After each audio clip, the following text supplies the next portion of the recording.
Richard and Mary Kelly. Mr. Kelly's father was the founder of Kelly Girls, of Kelly Temporary Services. You know Kelly Girls? Yeah. How many were a Kelly Girl? I was a Kelly Girl. Even before I was a Kelly Girl. I'm still a Kelly Girl now, but yeah. He is not involved in any way in the day-to-day running of the business, but his father and uncle were the founders of that particular business. So it's really cool. Yes, ma'am. What is the museum? Oh, it's in Great Falls, Virginia. It's about 35 miles west of D.C., right on the Potomac River. Oh yeah, it's beautiful. You'd love it. You can house sit for me if you want. Okay, how many want to house sit? No, Elizabeth, I see that you live there, but do you actually live there? Oh, no, I do not. No. I actually did live there for, from January until March, which almost destroyed my marriage, because I lived there through the worst winter on record.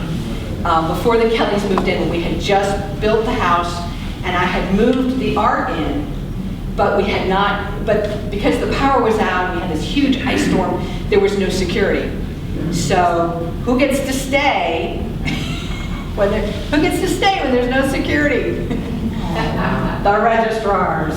We always get to Was that on Georgetown Pike? Yes, sir. Wow, okay. Yeah, it's off of Riverbend Road. Okay. You know, when you take that little jogger there. You can come see us. We'll let you. We're easy.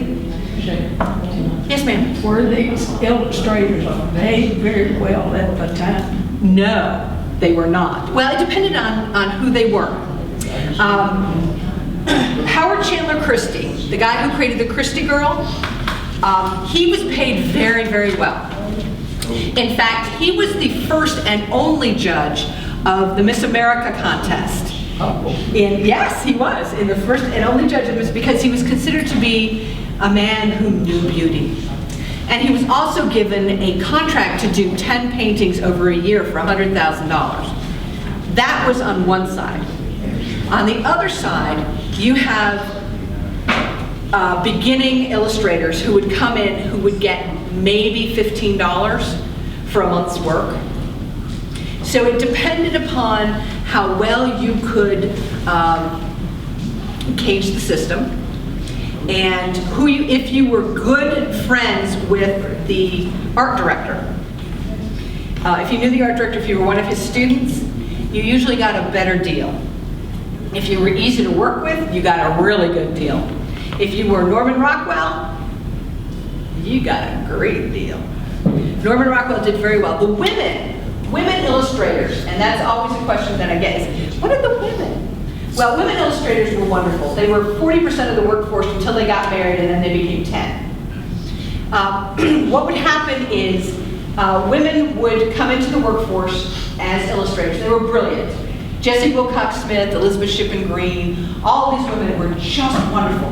They unfortunately were given jobs such as in the women's magazines or children's books or kid books. St. Nicholas, which is St. Nicholas for Children, and stuff like that. They were considered to be not a good risk. But some of them, like Jessie Wilcox Smith and Elizabeth Shippen Green, both of them were brilliant businesswomen. Jessie Wilcox Smith could take one illustration that she had on the cover of Good Housekeeping, and she had the exclusive Good Housekeeping run for the entire 1920s. Every single month was her. She would take that illustration and then she would sell it as a note card. She would sell it again as a calendar. They would offer a year's worth of her covers as prints suitable for framing for $1, but she got 60 cents of that. She then resold those illustrations as an advertisement, and then usually, she sold it again as, just a painting to sell. So she was really brilliant. She was able to support three huge families throughout the Depression. and never, ever, ever had a problem. Elizabeth Shippen Green did the same thing. Rose O'Neill, she created the Cupid dolls, you know, those little pointed head things? Freak me out. They really do.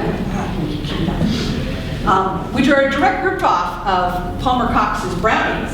But of course, there was no copyright law then, so she could do it. But she